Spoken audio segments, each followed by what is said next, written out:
사도행전 3장 1절에서 10절까지의 말씀을 교독하겠습니다. 제가 먼저 읽겠습니다. 제9시 기도 시간에 베드로와 요한이 성전에 올라갈새 나면서 못 걷게 된 이를 사람들이 메고 오니 이는 성전에 들어가는 사람들에게 구걸하기 위하여 날마다 미문이라는 성전문에 두는 자라.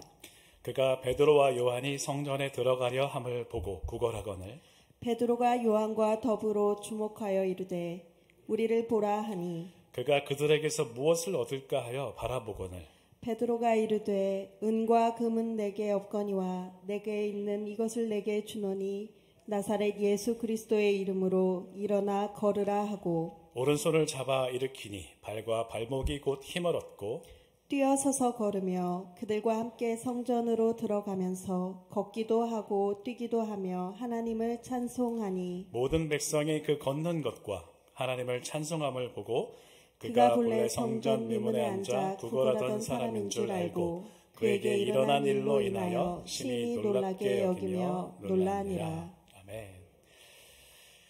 어렸을 때를 기억해보면 교회를 안 다니는 아이들도 1년에 2번은 교회 갔던 것 같아요.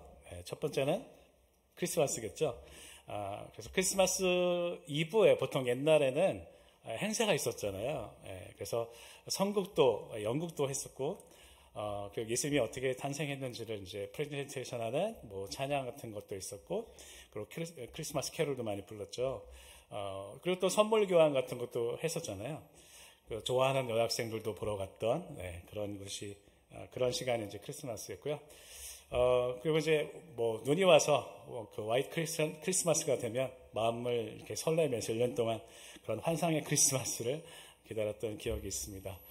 또 부활절도 항상 부활절에는 음악제가 항상 크게 있었어요. 부활절 그 성가대 칸타테도 있었고 축제 같은 분위기에서 또 삶은 계란도 얻어먹고 떡도 먹었던 것 같습니다. 아마 많은 성도님들도 기독교의 가장 큰 절기가 크리스마스와 부활절이라고 생각을 하실 거예요. 그렇죠? 그런데 의외로 예수님이 다시 살아나신 부활절에 비해서 이 오순절, 즉 성령 강림절은 그렇게 중요하게 생각하지 않는 것 같아요. 오순절이라고 하면 어떤 단어가 먼저 떠오르냐면 성령의 초자연적인 현상, 그렇죠? 어떤 뜨거운 느낌 또는 방언이 생각이 납니다. 그런데 지난 몇 주 동안에 우리는 이 성령 강림이라는 게 우리가 생각하는 것보다 훨씬 더 깊은 의미가 있다는 것을 알 수 있었어요. 누가는 사도행전에서 하나님의 나라를 실행하는 그 교회의 탄생을 알리는 사도행전의 제일 앞부분에 이 오순절을 배치를 했습니다. 그리고는 이 오순절의 사건이 일어나기 전까지는 제자들에게 아직 큰 변화가 일어나지 않았다는 사실을 설명을 합니다. 3년이라는 그 시간 동안에 예수님과 함께 지냈고 말씀을 배웠고 또 수많은 기적을 베푸시는 것도 보았고 또 십자가에 죽으시고 다시 부활하시는 것을 경험했는데도 그들의 삶은 많이 변하지 않았다는 거예요. 심지어는 요한복음 21장에 보면 부활을 경험한 그 제자들도 다시 갈릴리 자기 고향으로 돌아가서 어떤 시리에 빠져서 고기를 잡고 있는 장면도 등장을 합니다. 그런데 부활하신 지 40일이 지났을 때 어떻게 되죠? 하나님의 아들을 증명하는 일이 일어나요. 그렇죠? 예수님께서 승천하십니다. 그래서 전에 말씀드렸어요. 로마의 황제가 이제 죽게 되면은 그 영혼이 하늘로 승천한다. 그 이유는 뭐였죠? 로마의 황제를 신격화시키기 위해서 있었던 그런 관념이었어요. 근데 예수님께서는 죽어서 올라가신 게 아니라 산 몸을 육신을 가지고 올라가셨다는 거예요. 그 사실 자체가 이 제자들에게는 정말 또 충격과 같은 일이었어요. 정말 저분이 하나님이셨구나. 그래서 이 승천을 목격하게 되면서 제자들이 완전히 반전이 일어납니다. 그리고 그 이후에 성령을 기다리며 예수님이 분부하신 대로 성령을 기다리며 오로지 기도하기를 힘쓸 때에 그 10일 안에 정말 그렇게 힘쓸 때에 드디어 오순절 성령을 체험합니다. 그리고 체험한 그 제자들의 삶은 완전히 달라지고 있다라고 말씀을 드렸어요. 이스라엘이 그토록 오랫동안 기다리고 있던 그 메시아였잖아요. 그래서 그 메시아를 통한 구원이 점점 사라지고 있는 그때, 그래서 구원이라는 그 모닥불이 거의 꺼져가는 그 시기에 이 성령은 그 모닥불 위에 휘발유를 불리는 것 같은, 확 끼얹은 것 같은, 그래서 불이 확 타오르는 그 사건이 바로 오순절의 성령 강림이라는 거예요. 왜 예수님께서 힘으로 로마를 정복하지 않고 연약한 모습으로 희생을 당하셔야 됐는지, 왜 그런 모습으로 세상을 구원하셔야 됐는지를 그 성령의 불을 통해서 정말 깨닫기 시작했다는 거예요. 그리고 부활하시고 다시 하늘로 올라가셔서 하나님 우편에 앉아서 우리를 다스리시고 다시 오실 그때에 온 세상을 심판하시고 모든 피조물의 완전한 회복을 이루신다는 것을 베드로의 설교를 통해서 우리는 알게 되었습니다. 우리를 회복하시는 그 하나님의 구원은 아담 이후로 깨어진 인간이 살아가던 방식, 다시 말하면 하나님이 왕이 아니라 내가 왕이 되어서, 내가 주인이 되어서 스스로를 구원하려는 것, 그게 죄거든요. 거기서 완전히 돌이키는 것을 구원이라고 하나님께서 말씀하셨다는 거예요. 그래서 우리가 말하는, 성경에서 말하는 그 죄와 흔히 믿지 않는 보통 사람들이 생각하는 죄는 달랐던 거예요. 그렇죠? 보통 세상에선 죄를 뭐라고 얘기하나요? 어떤 범법 행위를 얘기하죠. 그러니까 하나님이 주인이 아니라 내가 주인이 되기 때문에 나타날 수밖에 없는 어떤 죄의 모습, 그걸 범법을 이제 보통 죄라고 얘기하는데, 성경에서 말하는 죄는 그게 아니었죠. 하나님이 아닌 내가 주인인 것. 그래서 하나님을 더 이상 원하지 않는 그 상태, 그게 바로 죄였어요. 그렇게 오랜 시간 동안 인류는 그런 저주 아래, 그 죄 아래서 살았는데, 그 죄악을 뒤집을 수 있는 유일한 것이 바로 뭐였냐면 하나님의 사랑이었어요. 그리고 그 사랑을 실행하기 위해서 이 땅에 오신 분이 바로 예수 그리스도셨습니다. 이 세상의 죄악의 원리, 힘의 원리에 힘으로 대응한 게 아니라 뭘로 대응하셨다고요? 오히려 당하는 방식으로, 그 힘에 당하는 방식으로 우리에게 대한 사랑을 나타내신 것, 그리고 그 죄의 힘에 그렇게 저항하신 것, 그게 바로 십자가라는 거예요. 그래서 십자가는 우리의 어떤 논리로 이해할 수 있는 게 아니에요. 그 십자가의 희생, 그 희생이 곧 사랑이라는 것은 우리의 논리로 이해할 수 있는 것이 아니라는 거죠. 근데 예수님께서는 그 당시 로마의 힘의 방식, 양육강식이라는 그 힘의 방식에만 저항하신 게 아니었죠. 그 당시에 종교 지도자들, 정말 믿음 좋다던 유대인들이 살아온 그 모든 방식들, 즉 제사장으로부터 시작해서 그들이 쌓아왔던 율법으로 만들어졌던 계급의식까지 포함해서 그 모든 힘의 방식을 완전히 뒤집은 거, 사랑으로 완전히 뒤집은 게 바로 십자가였다는 거예요. 그 세상을 바꾸시려는 하나님의 그 총체적인 구원의 역사, 그것은 가장 힘있고 유력한 제사장들과 사두개인들과 바리새인들과 서기관들을 통해서 이루어지지 않았어요. 사실 그때까지 이스라엘의 영적 각성은 주로 누구에 의해서 이루어졌냐면 선지자나 왕들에 의해서 이루어져 왔어요. 근데 이 오순절의 성령의 역사는 그 원리를 뒤집은 거예요. 그 당시에 가장 힘없고 무시받던 어린아이들, 노인들, 또 남종들, 여종들을 통해서 일어났다라는 거예요. 그들이 예언하고 환상을 보고 꿈을 꾸었고 예언을 했다라는 거예요. 그 힘없는 사람들을 통해서 힘의 원리를 뒤집어 푼 그 하나님의 나라, 그거를 이루시겠다는 의지를 강력하게 보여주신 게 바로 오순절 성령의 역사라는 거예요. 지금까지는 오순절의 역사를 별로 그렇게 중요하지 않게 생각해 왔는데, 그렇죠? 이런 엄청난 의미가 있었다라는 거예요. 그래서 이걸 모르면 성령 충만이라는 말을 어떤 현상이나 어떤 기온이나 떨림이나 느낌으로밖에 우리는 이해할 수밖에 없다라는 거예요. 진정한 성령의 충만은 우리의 제자도의 삶으로 드러나게 되어 있습니다. 우리의 사랑의 실천으로 나타나게 되어 있다는 것을 지난주에 말씀드렸어요. 그래서 지난주에 우리가 확인한 대로 그 혁명이 그들의 삶 가운데 이제 일어난 거죠. 함께 모여서 기쁨으로 순전한 마음으로 식탁에 교제를 하고 예배하고 또 자기가 가지고 있는 것들을 꺼내서 필요한 사람들에게 나누어주고 서로를 채우는 그 사랑의 공동체, 아가페 공동체를 이루게 되었어요. 그리고 그걸 본 많은 사람들이 매력을 느끼기 시작했고 그들을 칭찬하기 시작했고 주님께서 구원받는 사람들을 날마다 더하게 하셔서 마침내 초대교회가 탄생을 하게 된 것입니다. 그래서 아주 큰 꿈과 비전을 가지고 교회가 시작하게 되었어요. 네, 서로 함께 있는 게 너무 즐거웠고 있는 것을 함께 나누기 시작했고 아가페 사랑으로 사랑하기 시작했어요.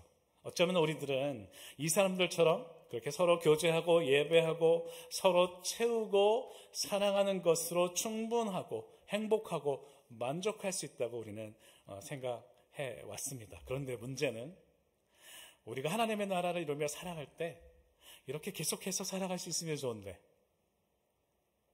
많은 교회들이 어느 기간 동안 그 행복한 시간을 갖기는 하는데 오래가지 않아서 깨지는 것을 보게 돼요.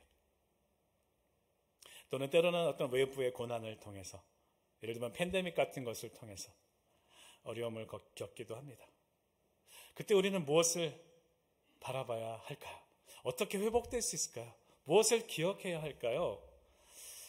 우리가 다시 회복될 수 있는 그런 능력이 필요한데 오늘 이 복음의 핵심이 되는 이 말씀이 오늘 말씀 가운데 등장하고 있다는 거예요. 그래서 저는 오늘 모든 성도님들이 이 말씀을 붙드시기를 정말 원하고 바라고 기도합니다. 진심으로. 오늘 본문은 선천적으로 걷지 못하는 병자의 이야기예요. 우리가 보통 이제 안진뱅이라고 얘기를 하고 있는데 보통 안진뱅이라는 그 표현 자체가 조금 비하하는 그런 의미가 좀 있다고 해서 성경에 나오는 그대로서 표현을 하겠습니다. 나면서 못 걷게 된 사람이라고 표현을 할게요. 여기 보면은 사도들이 기사와 이적을 행했다고 지난주에 말씀을 드렸잖아요. 그래서 그것을 보고서 많은 사람들이 두려움을 느꼈다고 했는데 하나님을 경외했다고 했는데 그 장면 중에 그 기사와 이적 중에 한 장면이 오늘 나와 있는 거죠. 1절에 보면 제9시 기도 시간에 베드로와 요한이 성전에 올라갑니다. 그런데 그때 나면서 못 걷게 된 이를 사람들이 메고 왔어요. 이제 성전에 들어가는 사람들에게 구걸하기 위해서 날마다 미문이라는 그 성전 문에 이 사람을 두었습니다. 그러니까 시간을 정해놓고 베드로와 요한은 이제 기도하러 올라가고 있었는데 오후 3시예요. 그렇죠? 예. 9시면 오후 3시인데 그때 열리는 기도 시간을 위해서 성전에 들어가다가 미문이라는 이름을 가진 성문을 지나갑니다. 이 미문은 이제 아름다울 미자예요. 그래서 아름다운 문이라는 뜻이에요. 아마도 이제 금이나 은이나 이런 동 같은 것으로 멋있게 장식이 되어 있었을 것입니다. 그리고 동쪽에 있는 문이어서 이스트 게이트라고 했었어요. 그래서 서쪽에서 동쪽을 아침에 바라봤을 때 찬란하게 떠오르는 태양에 비추는 그 문의 모습이 햇빛을 받으면서 아주 아름답게 빛났을 거라고 우리가 추측을 하기도 합니다. 그런데 참 아이러니한 것은 이 아름다운 문을 모든 사람이 지날 수 있는 게 아니었어요. 성전은 여러 뜰이 있었는데 각각 들어갈 수 있는 사람들이 제한이 되어 있었습니다. 그래서 지금 잠깐 성전의 사진을 한번 보여드릴게요. 네, 뭐 자세히는 볼 수 없겠지만, 자 지금 성전의 모습이 있는데 제일 밑에 부분에 10번이라고 되어 있는 제일 밑에 가운데 문이 하나 있는데 그게 미문이었어요. 그리고 지금 가운데 있는 그 건물이 이제 성전이고요. 그 밖에는 이방인까지 들어갈 수 있는 뜰이 있었어요. 이방인까지 들어갈 수 있는 뜰이라는 것은 모든 사람이 들어갈 수 있는 뜰이고요. 그 다음에 이방인들의 뜰에서 이 미문을 거쳐서 14번이라고 되어 있는 그 뜰이 있는데 거기가 이방인이 아닌 유대인들이 들어갈 수 있는데 여기까지는 유대인들이 다 들어갈 수 있는 게 아니라 유대인이 다 들어갈 수 있는데 거기에는 유대인의 여인들이 포함이 됐어요. 그러니까 다시 말하면 14번은 가운데 있는 저들은 그러니까 여인의 뜰이라고 불렀어요. 그러니까 유대인이 다 들어갈 수 있는 것이죠. 그리고 15번 게이트를 지나면 이제 여인들은 못 들어가고 유대인 남자들만 들어갈 수 있는 이스라엘의 뜰이 있었고요. 그리고 그 이스라엘의 뜰을 지나면 제사장만 들어갈 수 있는 제사장의 뜰이 있었다라는 거예요. 이렇게 성전은 들어갈 수 있는 사람들이 철저하게 구분이 되어 있었어요. 오늘 나오는 이 의문은 이제 아까 말씀드린 대로 전체가 들어갈 수 있는 이방인의 뜰에서 그 다음 단계인 여인의 뜰로 들어가는 이제 문이었던 거죠. 그러니까 이방인은 여기서부터는 못 들어가요. 그런데 유대인이라고 해도 이 문을 들어가지 못하는 사람들이 있었어요. 유대인이라고 해도 레위기 21장 17절 18절에 보면요. 누구든지 너의 자손 중 대대로 육체에 흠이 있는 자는 그 하나님의 음식을 드리려고 가까이 오지 못할 것이니라. 누구든지 흠이 있는 자는 가까이 하지 못할지니 곧 맹인이나 다리 저는 자나. 이렇게 나와 있습니다. 다시 말하면 이 다리 저는 자는 그래서 이 문 옆에서 구걸을 하고 있었다는 거예요. 그 문 안에 들어갈 수 없었다는 거죠. 그 문 이름이 아름다운 문이었는데 들어갈 수 없는 문이었다라는 거예요. 누가는 뭘 말하고 싶었을까요? 겉모습은 화려하고 아름답지만 약한 자를 받아들이지 않는 문, 환대하지 않는 마음. 아마 지금도 마찬가지일 거예요. 한번 상상을 해봤어요. 만약에 서울 한복판에 있는 정말 깨끗하고 아름답게 단장된 교회 건물에 웬 낯선 거린이, 신발에 흙이 묻어있는 거린이 들어가려고 하면 어떻게 할까요? 아마도 사찰 집사님이나 어떤 분들이 그 사람을 불러서 못 들어가게 하지 않을까요? 이 아름다운 문은 그 이름과 걸맞지 않게 누구는 들어가고 누구는 들어갈 수 없는 그런 문이었어요. 우리 마음에도 혹시 그런 문이 있을까요? 누구는 들어올 수 있고 누구는 들어올 수 없는 마음의 문. 오늘 사도행전의 저자인 누가가 우리에게 던지는 첫 번째 질문입니다. 그 문 옆에 오늘도 보통 때와 같이 그 못 걷는 거린이 자리를 잡고 지나가는 사람들에게 구걸을 하고 있었어요. 친구들이 날마다 여기다 데려다 넣었고 저녁이 되면 다시 집으로 데려다 주었습니다. 그래서 이 사람은 사람들에게 나를 불쌍히 여겨서 돈을 좀 달라고 외쳤을 거예요. 그리고 두 번째 나와 있는 이 그림. 이 그림에 보면 그림이 안 나오네. 여기 보면 저 위쪽에 이제 베드로와 요한이 손을 잡아 일으키고 있고 거린이 앉아 있습니다. 이 그림에 나와 있는 표정을 한번 자세히 보면 짐작을 할 수 있는데 이 거린의 표정에는 삶의 기쁨이나 어떤 소망, 그런 기대감이 없는 것 같아요. 더 이상 나아질 것이라고는 없는 매일 반복되는 삶. 그런데 마침 그곳에 베드로와 요한이 지나가게 되는 거죠. 그리고 이 거리는 다른 사람들과 마찬가지로 이 베드로와 요한에게 똑같이 말을 했을 것입니다. 그렇죠? 나를 불쌍히 여기소서 나에게 돈을 좀 주십시오. 다른 사람들은 아무 신경도 안 쓰고 그냥 지나가는데 근데 이 베드로와 요한은 거기서 멈춥니다. 그리고 그 거린을 주목해서 바라봅니다. 주목한다는 말은 시선을 고정해서 자세히 쳐다보고 있다는 뜻이에요.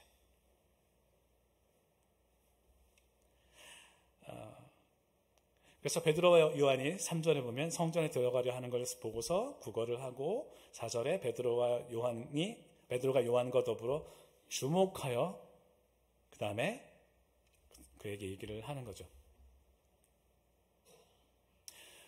왜 베드로와 요한이 쳐다봤을까요? 아마 쳐다보면서 저 사람이 필요한 게 뭘까? 저 사람에게 돈이 필요할까? 아니면은 저 자리에서 일어나는 게 필요할까? 물론 뭐 어떤 생각인지 우리는 알 수 없지만 그들은 그 거린을 그냥 지나치지 않고 주목하기 시작했습니다. 회복이라는 것은 그 사람을 주목할 때 시작해요. 예수님의 마음을 품고 그 사람을 눈여겨볼 때 예수님의 치유가 시작이 됩니다. 우리가 지금 눈여겨보고 있는 사람이 있나요? 예수님의 치유가 필요한 사람을 지금 우리는 바라보고 있나요? 우리는 지금 뭘 바라보며 살고 있나요? 이게 누가가 우리에게 던지는 두 번째 질문입니다. 그 사람을 바라보던 두 사도는 그 사람을 향해서 이렇게 말합니다. 우리를 한번 바라보시오. 이렇게 얘기해요. 그러니까 보통은 구걸하는 사람은 행위를 잘 쳐다보지 않습니다. 그리고 지나가는 사람도 그 구걸하는 사람과 될 수 있으면 눈이 안 마주치려고 하죠. 그렇죠? 여러분들 그러시죠? 왜? 눈이 마주치면 왠지 좋아야 될 것 같잖아요. 보통은 잘 안 마주치는데 이 두 사람은 그 사람을 주목해 봤을 뿐만 아니라 그 사람에게 우리를 좀 바라보라고 얘기를 하는 거예요. 굉장히 좀 어색한 장면이 연출이 되고 있는 걸 서로 이렇게 바라보고 있는 장면. 그러니까 이 사람은 어떤 생각을 했을까요? 어떤 기대를 했을까요? 저 사람은 어떤 다른 사람보다 좀 더 많은 돈을 줄 건가 보다 이런 생각을 했을 거예요. 그렇죠? 좀 특별한 돈을 더 줄 건가? 이런 생각을 했을지도 모르겠어요. 근데 베드로는 그 기대를 저버리는 말을 합니다. 6절에 보면 베드로가 이르되 은과 금은 내게 없거니와. 나는 당신에게 줄 돈이 없어. 이렇게 얘기하는 거예요. 그러니까 이 말을 듣고서 처음에 얼마나 실망했을까요? 그런데 베드로는 계속해서 말을 합니다. 내가 나사렛 예수 그리스도의 이름으로 내가 가지고 있는 것을 당신에게 주겠습니다. 일어나서 걸으시오. 이렇게 얘기해요. 근데 사실 솔직히 얘기하면 이 말을 들은 거린이 순간적으로 어떻게 생각했을까요? 아이, 돈이나 주지. 무슨 말도 안 되는 소리를 하고 있어. 이렇게 생각하지 않았을까요? 왜냐하면 그 사람은 지금까지 태어나서 걸어본 적이 없던 사람이에요. 다리에 근육도 없었고요. 아마 다리에 감각도 없었겠죠. 다리에 힘이 없었어요. 일어서는 것을 생각해보지도 못한 이 사람에게 일어나 걸으라고 하니까 얼마나 황당했을까요? 근데 순간 베드로가 그냥 붙잡고 일으킵니다.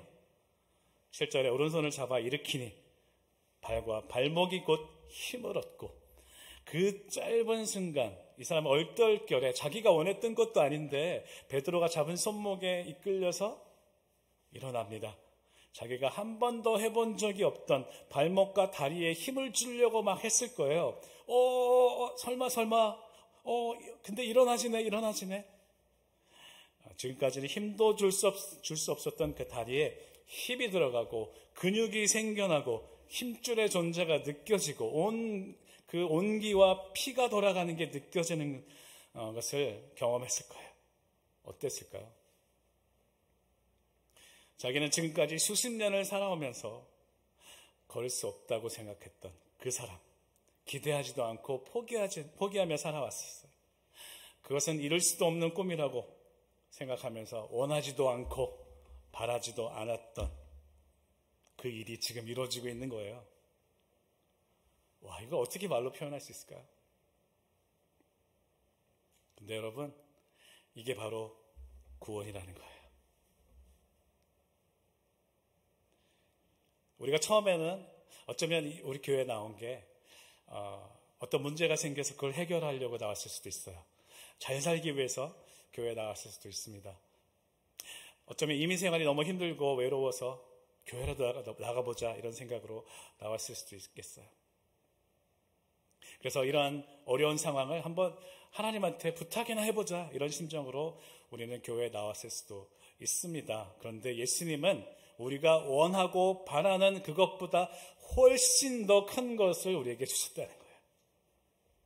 이 안전뱅이처럼 어떤 돈이나 몇 푼 받으려고 했던 우리들이었는데 우리의 무감각한 심령에 새 힘줄이 돋게 해주셨고 새로운 근육을 주셨고 힘이 생기게 하셔서 우리를 얽어매고 있던, 우리를 누르고 있던 그 힘의 원천인 죄악에서부터 완전히 일으켜 세우신 것, 그래서 걷게 하신 것, 그리고 이제 기어다니고 있던 바닥을 박차고 일어나서 새로운 삶을 주신 것, 하나님의 나라를 돌아가 다니게 하신 것, 그게 바로 구원이라는 거예요. 그리고 그 구원은 예수 그리스도의 이름으로 이루어졌습니다. 나사렛 예수 그리스도의 이름으로 일어나 걸어가. 그리고 그 안전뱅이는 걸을 뿐 아니라 여기저기 뛰어다니고 마음껏 하나님을 찬송했습니다. 8절에 뛰어서서 걸으며 그들과 함께 성전으로 들어가면서 걷기도 하고 뛰기도 하며 하나님을 찬송하니. 지금 우리는 일어나서 걷고 있나요? 뛰고 있나요? 찬송하고 있나요? 아니면 내가 걸을 수 있는 사실조차 모르고 여전히 내가 원하는 은과 금을 기다리고 있나요? 이렇게 고침받은 사람처럼 기뻐 뛰며 감격하고 예배를 드리고 있나요? 아니면 아직도 내가 받지 못한 사랑 때문에 그걸 받으려고 애써 힘들어하며 기다리고 계신가요? 이것이 바로 누가가 우리에게 주는 세 번째 질문입니다.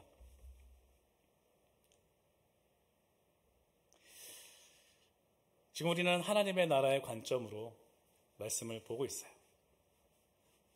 그것은 하나님의 구원이 우리가 선택한 힘의 원리가 아니라 하나님의 선택한 사랑의 원리로 우리에게 구원이 일어났다. 이거 바로 하나님의 나라의 관점인데요. 이 관점으로 한번 또 바라보면 이런 의미가 있습니다. 오랫동안 방치되어 있던 이 사람을 고친 것은 예루살렘의 힘 있는 종교 지도자들이 아니었죠. 그들은 이 사람에 관심도 없었어요. 권력을 가지고 있었고 돈도 가지고 있었지만 이 사람에게 관심이 없었어요. 이 사람을 고친 것은 권력도 아니고 힘도 아니고 돈도 아니고 바로 예수 그리스도의 능력이었어요. 그 이름에 능력이 있다는 그 의미는 뭘까요? 아마도 미국과 같은 이런 서구 지역에서는 그런 게 잘 없어요. 잘 이해가 안 될 수도 있어요. 그 이름의 능력이라는 게, 이름의 힘이라는 거. 근데 동양이나 남미나 이런 데서는 높은 사람의 이름을 대기만 하면 어떻게 돼요? 무조건 통과하죠. 그게 이름의 능력이에요. 그렇죠? 예를 들면 우리 아버지가 대통령인데요 하면 어떻게 돼요? 모든 것을 다 갈 수 있죠. 그게 이름의 능력이에요. 그 이름의 힘입니다. 베드로는 그걸 알았던 거예요. 아무리 내가 연약해도 하나님이신 예수 그리스도의 이름을 말하는 순간 우리가 생각해보지도 못한 새로운 능력이, 새로운 일들이 일어나게 된다는 것을 베드로는 알고 있었어요. 그래서 힘의 원리를 뒤집고 아무 권력도 힘도 돈도 없었던 그 베드로가 성령의 권능을 받고 예수님의 이름을 말하는 순간에 그 놀라운 하나님의 구원의 능력이 일어났던 거예요. 아무도 관심 없었던 이 사람, 아무도 고쳐줄 생각도 하지 않는 이 사람에게 성령의 강림을 경험한 베드로와 요한은 주목하기 시작했고, 어쩌면 그 당시 초대교회가 어땠죠? 지난주에 보면 서로 가지고 있는 것을 나눴어요. 돈으로 줄 수도 있었어요. 그렇죠? 아마 우리 생각하기에는 그 거린을 딱 불렀을 때 우리가 내용을 몰랐다면 우리가 초대교회처럼 내가 가지고 있는 돈을 아마 그 거린에게 줬을 거다라고 상상할 수 있었겠죠. 그렇죠? 만약에 우리가 그 내용을 몰랐다면. 근데 그 사람에게 필요한 것은 은과 금이 아니었어요. 돈이 아니었어요. 그 사람에게 필요한 것은 물질이 아니라 바로 예수 그리스도의 이름이었다라는 거예요. 우리가 필요한 것, 우리가 원하는 것, 우리가 바라는 것을 해체하는 장면이 오늘 등장을 하는 거죠. 마찬가지로 우리에게 필요한 게 뭘까요? 내가 원하는 그 다른 어떤 것이 아니라 우리에게 필요한 것은 바로 예수 그리스도의 이름이라는 거예요. 우리가 그 이름을 부를 때, 그 이름을 높일 때, 그 이름을 찬양할 때 우리에게는 그동안에 상상해보지도 못했던 일들이 일어날 것을 믿습니다. 그래서 중세의 수도사들이 이렇게 기도를 했어요. 하나님의 아들 예수 그리스도시여 나를 불쌍히 여기소서.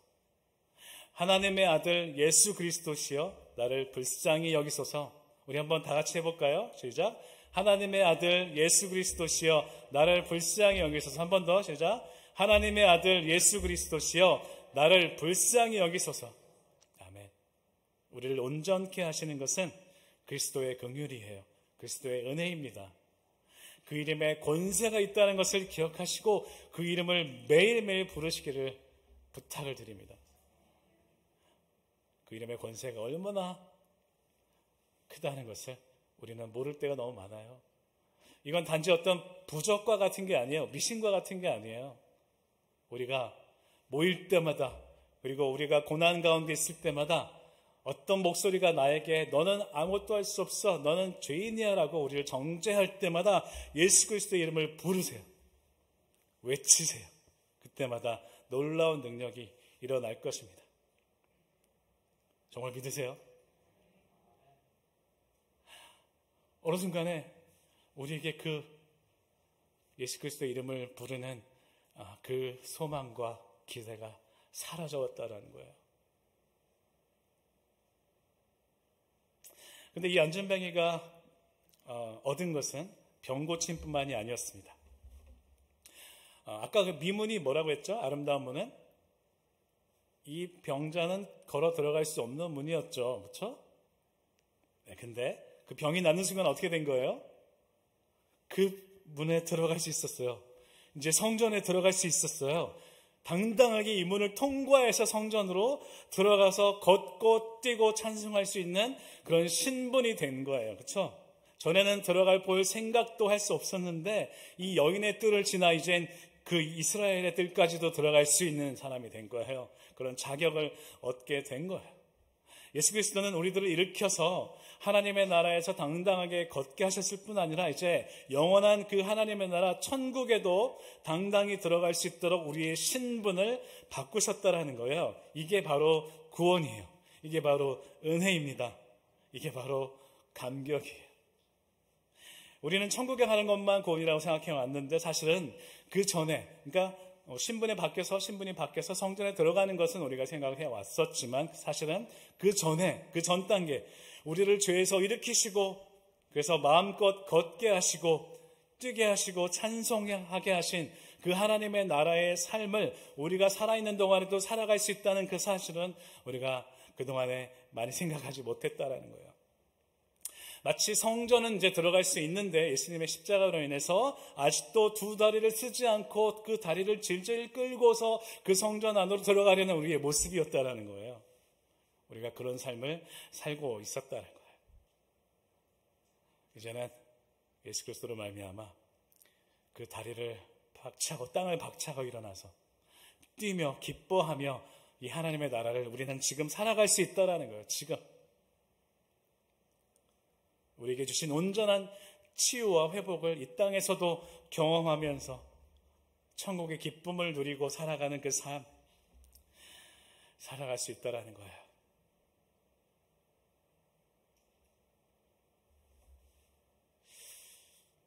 우리가 지금 정말 원하고 바라고 기도하는 것은 무엇인가요? 우리는 대부분의 기도를 지금 내가 필요한 것을 할 때가 맞습니다. 근데 우리에게 당장 필요한 것은 이미 주님께서 다 알고 채우신다고 말씀이 있다는 거 아시죠? 마태복음 6장 31절에서 33절. 우리 함께 읽을까요? 시작. 그러므로 염려하여 이르기를 무엇을 먹을까, 무엇을 마실까, 무엇을 입을까 하지 말라. 이는 다 이방인들이 구하는 것이라. 너희 하늘아버지께서 이 모든 것이 너희에게 있어야 할 줄을 아시느니라. 그런즉 너는 먼저 그의 나라와 그의 의를 구하라. 그리하면 이 모든 것을 너희에게 더하시리라. 우리에게 필요한 것, 지금 우리가 대부분의 원하고 바라고 기도하는 것은 이미 하나님께서 이미 필요한 것을 아시고 어떻게 하신다고요? 채우실 거라고 말씀하셨어요. 우리가 원해야 되는 것은 무엇인가요? 그러면 정말 기도해야 되는 것은 무엇인가요? 바로 하나님의 나라라는 거예요.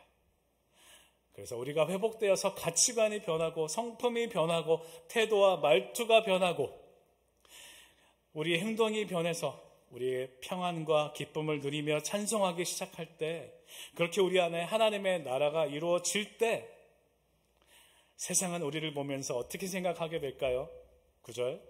모든 백성이 그 걷는 것과 하나님을 찬송하는 것을 보고 그가 본래 성전 미문에 앉아 구걸하던 사람인 줄 알고 그에게 일어난 일로 인하여 심히 놀랍게 여기며 놀라니라.